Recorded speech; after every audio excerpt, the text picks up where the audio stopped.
A foreign language. This, the 312th episode. I was listening to the show I did with Mr. Dawson last time, and I was reminded of just what an incredible guest he is, doing so much work, not only for BombBomb, which I got a taste of, believe it or not, after the show last time. He had sent a video message via email, and the difference, obviously, between receiving text, which is 99.9% of the emails that you receive, and receiving an email with him talking to you like, hey, it was a good time chatting, just wanted to catch up and let you know this, that, and the other, and whatever. Totally different vibe, completely different vibe. And so this is the quintessential essence of why BombBomb has been so successful.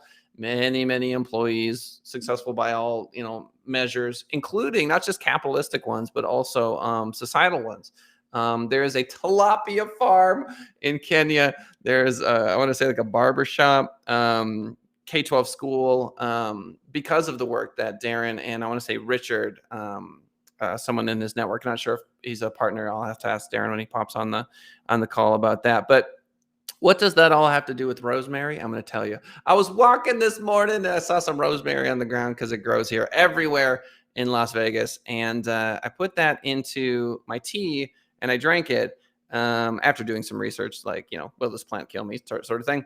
And at the end of the day, it took a little bit of faith to drink that. And now I'm finding that rosemary has this incredible quality that's not caffeinated, but sort of mental alertness. I'm diving into it deeper and deeper.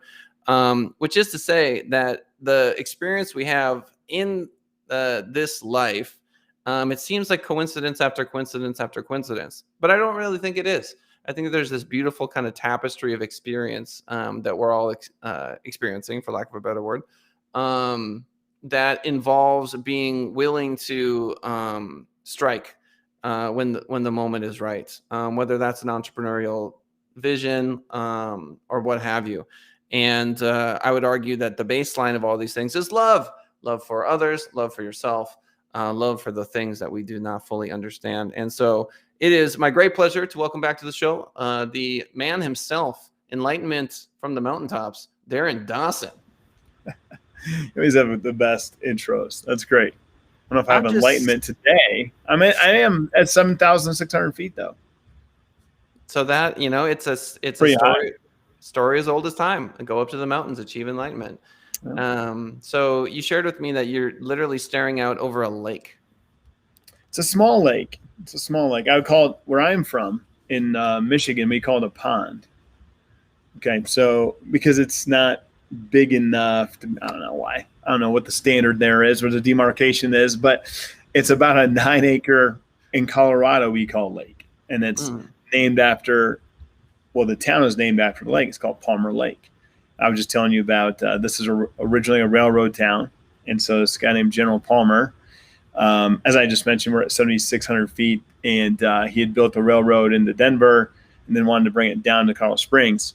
But if you know Denver, 5,280 city, 5,280 mile high. We are higher than that. My town is. And then Colorado Springs is just about 6,700 feet. So a little bit lower again. So he created a stop here, and this little lake it's a ditch basically, but he used it to get ice to cool down his steam engines. So he was like, yes, I'm going to use this little spot here to do that. And he built reservoirs up in the mountains to bring more water. He made the lake bigger. And then also, interesting, made it kind of a vacation destination for Denver folks and for Colorado Springs folks. The first Chautauqua, I don't know if you know about, if you're upstate New York person, Chautauqua, New York. Chautauqua is a gathering of enlightenment, of knowledge, of learning. This town had the first Chautauqua west of the Mississippi, where the people from the University of Denver would come and they would teach people things that they were teaching in university, and people would come from all over to learn the different things about science and nature that they were talking about in university. It was all in the late 1890s and then into early turn of the century, 1900s. So a lot of fun, cool stuff happened here in Palmer Lake, and then still is. So it's a very much a little town tucked between Denver and Colorado Springs. We got 5 million people all around us, but this little town is only about 1,800 folks. No stoplights, no. So I got 7 little restaurants and a little art center, music center. That's it. So very quiet. It sounds beautiful. I can't imagine there's a lot of gang violence. There's zero gang violence. But yeah, we're tucked in. We're nestled in. It's kind of crazy. I used to not lock my doors, but unfortunately, even now, you start to have to do that. What I have to worry about is the teenagers running around doing nefarious things often. That's the thing I have to worry about most. And I would say our chief concern here in Palm Lake would be mountain lions, bears, and the like. So if I was to worry about my children in some way, it's usually mountain lions is what I would worry about. Wow, that is so interesting. I'm gonna have to Google it and Palmer Lake, Colorado. Yeah, I love Google's what do you call it? Their kind of terrain feature. I really do. I mean, I will spend a good amount of time, and this reminds me of how I think education and capitalism and the whole structure of human society is going to rapidly change in short order for 2 reasons. Number one, augmented reality. So Ray-Ban partnered with Facebook to come up with video capture on sunglasses, which is it's a start. The regulators are already losing their minds because there's a little light that shines when you're recording someone, but that's not very impressive in terms of alerting people that they're being recorded. But so number one, we're going to be walking around with augmented reality glasses shortly, and we're all going to have just this incredible knowledge literally strapped to our eyeballs. Like, I'll be able to look at the rosemary bush and say, "Is that rosemary?" And they'll be like, "Yes, this is the Latin name, hibiscus." I don't know why I said hibiscus. Like, that's the Latin name for rosemary. So there's that. And then number 2 is I think it takes a generation. So like my kids have always had the internet in their pocket, like since day one. And they must be going to school. And I'm curious your thoughts on this and going, why are we learning this stuff? Like, it's literally right there on the internet. All of it is available to us. I mean, but yet I need to memorize the 50 states. Yeah, I do have thoughts on that. I mean, so one, you should know my wife is a high school counselor. So we have a lot of ideas about this. I actually think I don't love it. When you say that, I don't know that I will be wearing those glasses. And it's because I think there's a lot of learning in the doing. Like when you talk about, I could, of course, look it up, but that I know it. I mean, when do we stop reading books? When do we stop because I can just get it? I mean, there's so much more that we get from the investigation and being curious. And frankly, that's being human. And so I think that's a really important thing that we can't lose, right? Like, to me, my kids don't have cell phones. They won't until my son is 12, my daughters are 9, and we're trying to hold out till 16. My personal belief is that giving someone of that age a cell phone is akin to giving them a loaded .45 automatic gun. Like, there's too much access to bad things that can influence now those people at that age. Pornography, for one, epidemic levels, in my opinion. Pornography does not help. I got this shirt right here. It says re-humanize. In my opinion, pornography does not re-humanize anybody. If anything, it's dehumanizing people. It's challenging what we think about ourselves, our sexuality, and everything else. I don't want my son to be exposed to that through the internet, through a device that I give him. It'll be hard enough for me to help him navigate those waters when that time comes, right? My daughters as well. My wife, again, was a school counselor. We deal with these things constantly. How many likes did I get on the post, and was my hair right? What did my TikTok video look like compared to her TikTok video? This is causing insane amounts of personal distress in our human minds. It's endorphin addiction. We are addicted to these synapses firing from other people, this comparison stuff. So a lot there to maybe unpack, but I worry about this world for my children. And if I will keep walking that I have, it's the one conversation I never stop having with my kids. We talk a lot about this stuff about, so what are the kids talking about in the playground? How are you interacting in that discussion? What's the deal there? And I just want to be available to them as these things occur. I'm not naive to think that they won't, but here's the deal. When I was 12 years old, we had one Playboy magazine. It was buried under a tree, and I had a map to it I shared with 3 of my friends. Now that access is widespread, would that if my son was married or in a relationship, is that better for his relationship with that person, or worse for it? And likewise for my children and my daughters, is this a healthy attribute for them to experience or not a healthy one? All these things I ask that of them is, how does this help us? How does this spur us on? And in a lot of ways, there's not a lot of good coming from these things, in my opinion. Not a lot of positives versus the negatives of it.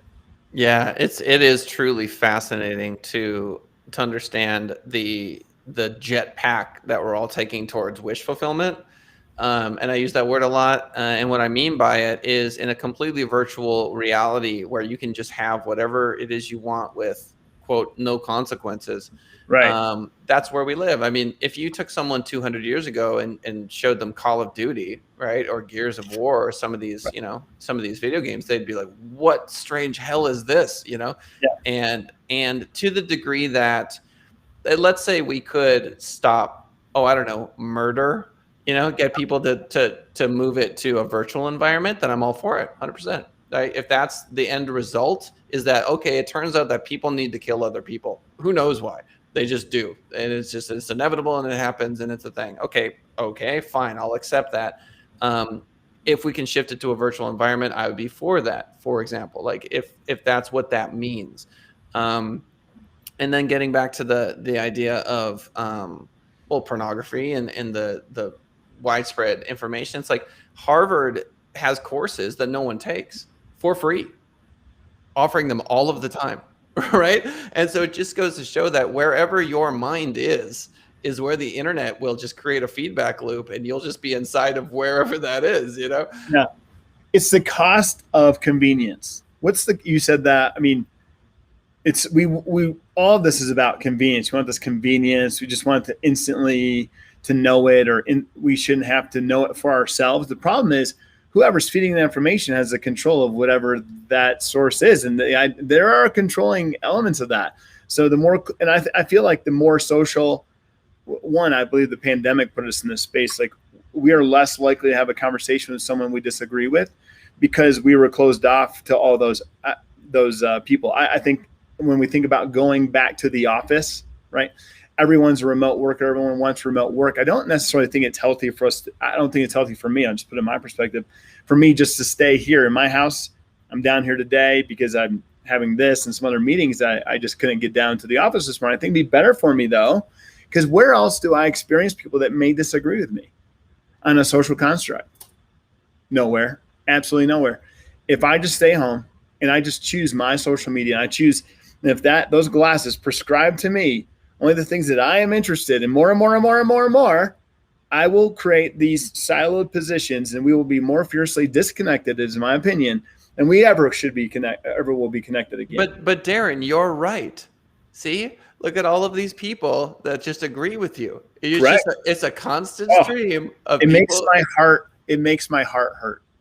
Okay, like, we have got to get back in this world to being okay to disagree, and having someone not agree with you be like, cool, it's cool. Like, we can have this conversation. We need to do that. And I think that the pandemic accelerated this discord because we were isolated. The only thing we consumed in our homes when we were quarantined or whatever was these things that we agreed with, and we can see more and more and more. And then the algorithms give us more and more and more. Well, whatever that is, left, right, middle, center, green, red, blue, rainbow color, doesn't matter. We got more of what we thought was right, and we got more, I think, fundamentalist about it, no matter what they are, right? I don't think that's a good thing. And I think some of the technology, again, who's deciding what it gives you? I don't want to be about that. I still want to be able to read these books that are behind me and to my left and continue to do that and feed my wisdom, feed my brain. I teach that to my children. There's only, you got to read some books before you leave this house. Like that, what are they going to be? I try to teach that time for reading in the morning, time for reading in the afternoon. Like, let's feed our brains.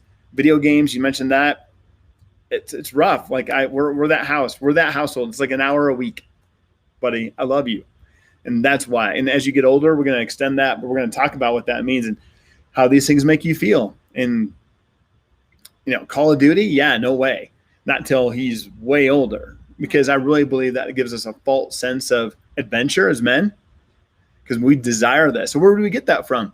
Can I go outside and experience these mountains? I can literally be in the middle of nowhere in 7 minutes from my house on my feet walking. Or am I going to do that with Call of Duty or whatever it might be, right?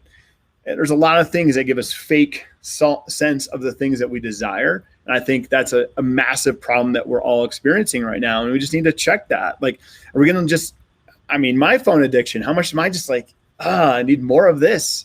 No, I need to put this down. This is something I try and do in the weekends, especially. I always tell my friends I'm a bad texter. Look, if you text me, like it might not get to me, because I'm going to put that thing somewhere where I can't get to it. One, because I don't want my kids to be like, this guy is always looking at that phone. Like, that's like one of my biggest failures in my mind, to be that dad, right? So put that somewhere where I can't get to it. It's just out of sight, out of mind. And I don't need to respond instantaneously. Geez, I grew up, the craziest amount of communication I had when I was a teenager was a pager, which my parents shouldn't let me have that, right? So I'm 47 years old, had a pager. Man, if you got that 911, I had to find everything, find a payphone. I got to call you back. It's 1,000 times worse than that now. We got to stop. Something's got to give.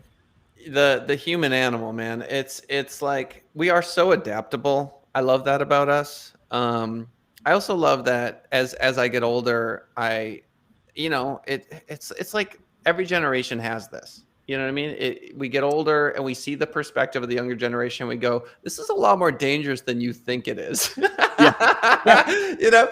And then as a kid, you're always just like, Dad, like, it's just not that serious, And so this is just, a humanity 101, right? Which I love. And I love that about it. It's, you know what I mean? Like I love your perspective, and I can honor and appreciate it because I do.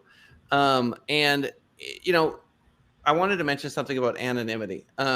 So from the dawn of the internet, I've never been anonymous. All of my profiles, it's, hi, my name's Kellen Kautzman, and this is who I am, right? Because I've always had this ego, right, that wants to be known, right? It's not like some selfless reason I did it. It's like, no, I want people to know who I am, right?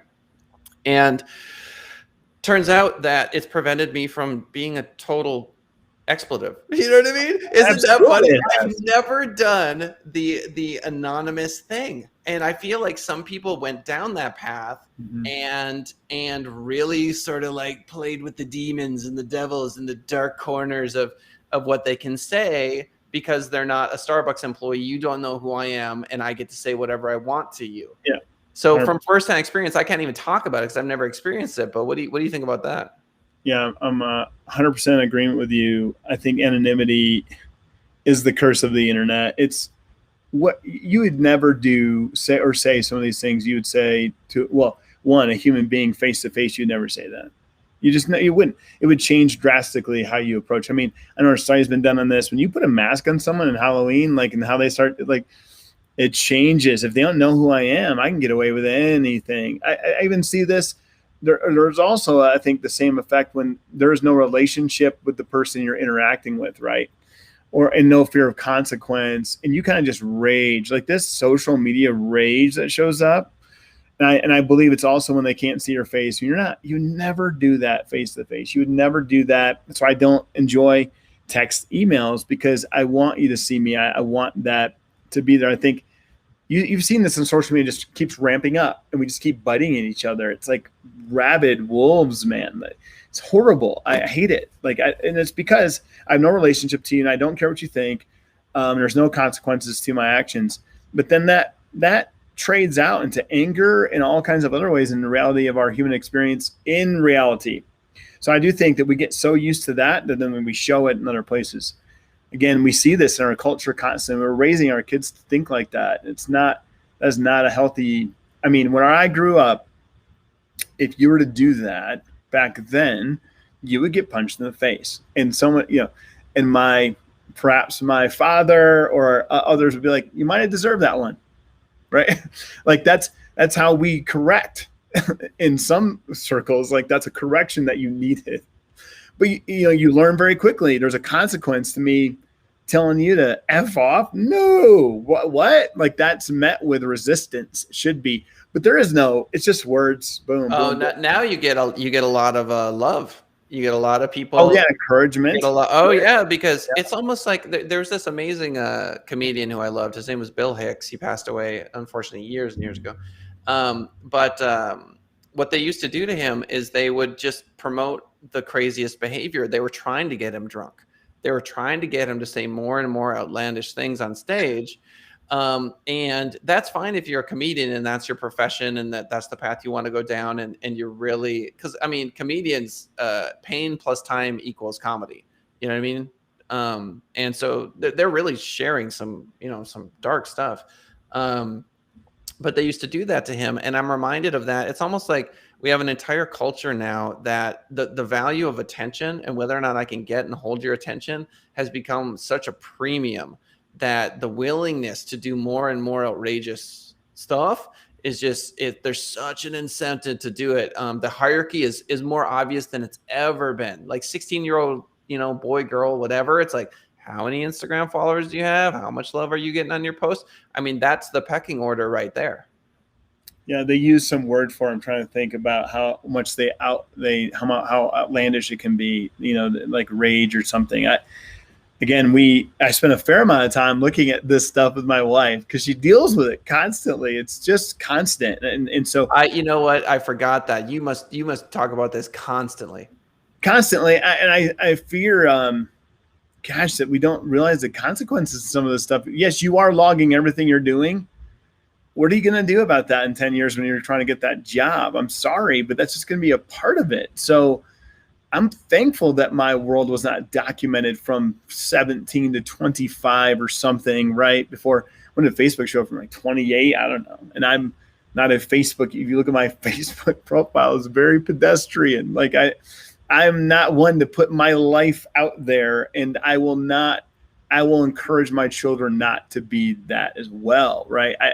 And I think there are more of people who start to think this way. I think to me, it's a movement in the reverse. Like I think last time we might have talked about digital pollution and what we think about that at BombBomb, but this is all related to this. Like the escalation, the proliferation of all this stuff.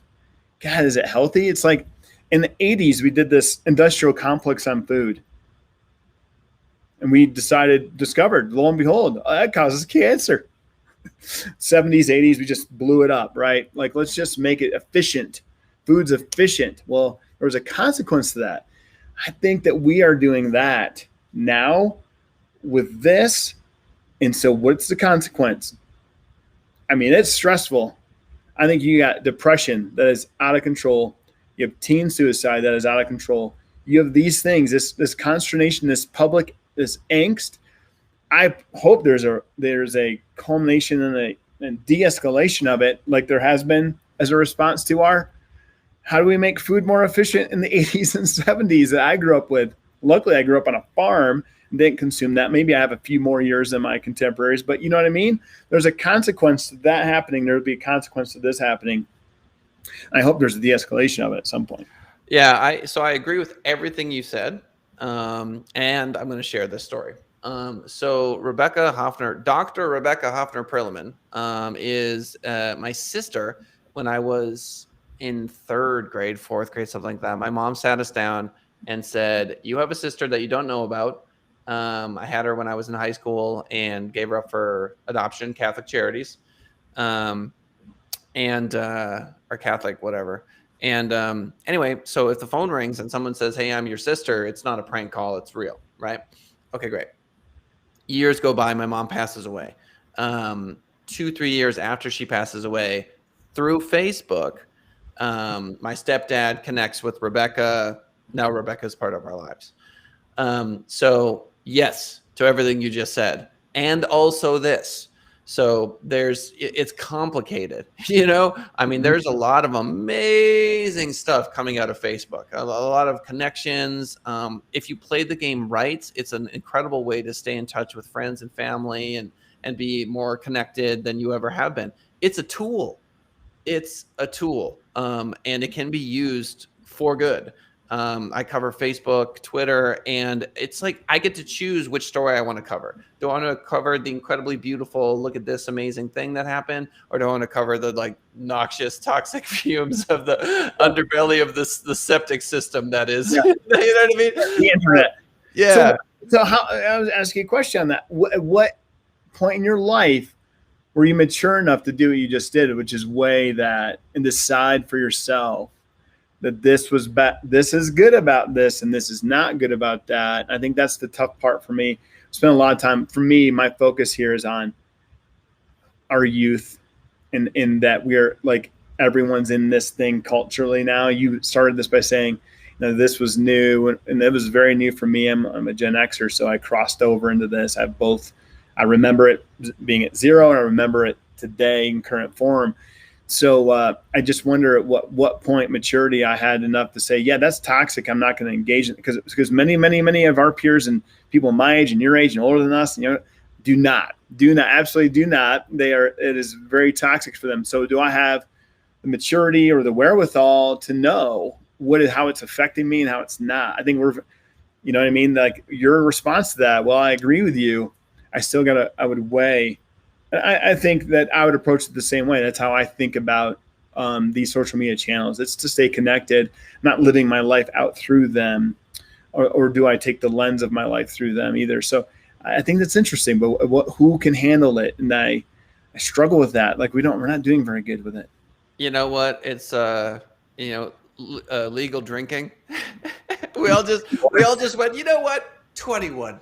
21's a good age. That's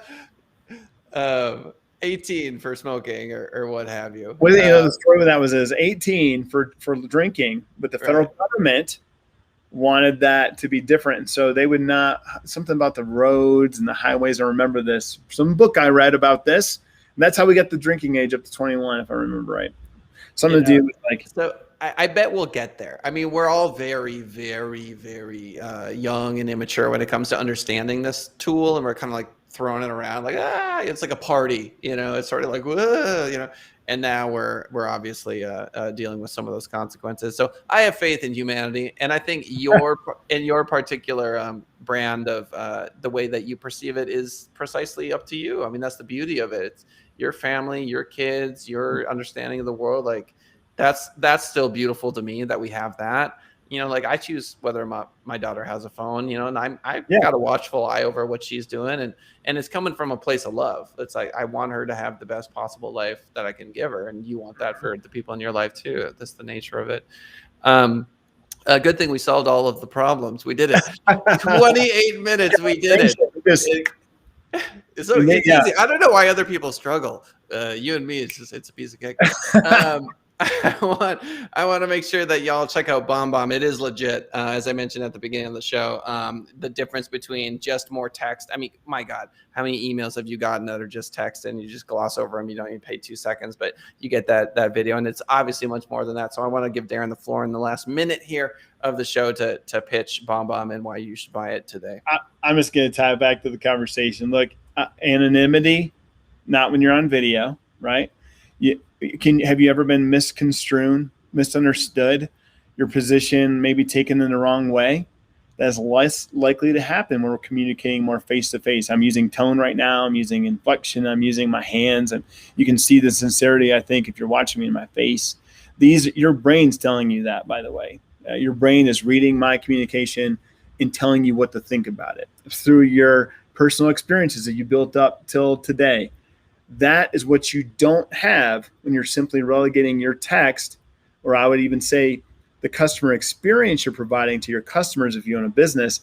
That's what you're taking out of it. You're taking your best foot, your people, out of the equation. So if you want the best customer experience, I map out moments that matter through that customer journey and implement sincere, personalized videos to for those customers and all along that map. So from new customers to existing ones, it makes a big, big difference. Bingo. Ladies and gentlemen, Darin Dawson on the show today, coming to us from the mountaintop with Enlightenment. Thank you, Darin. We appreciate it. Thank you. We'll see you next time.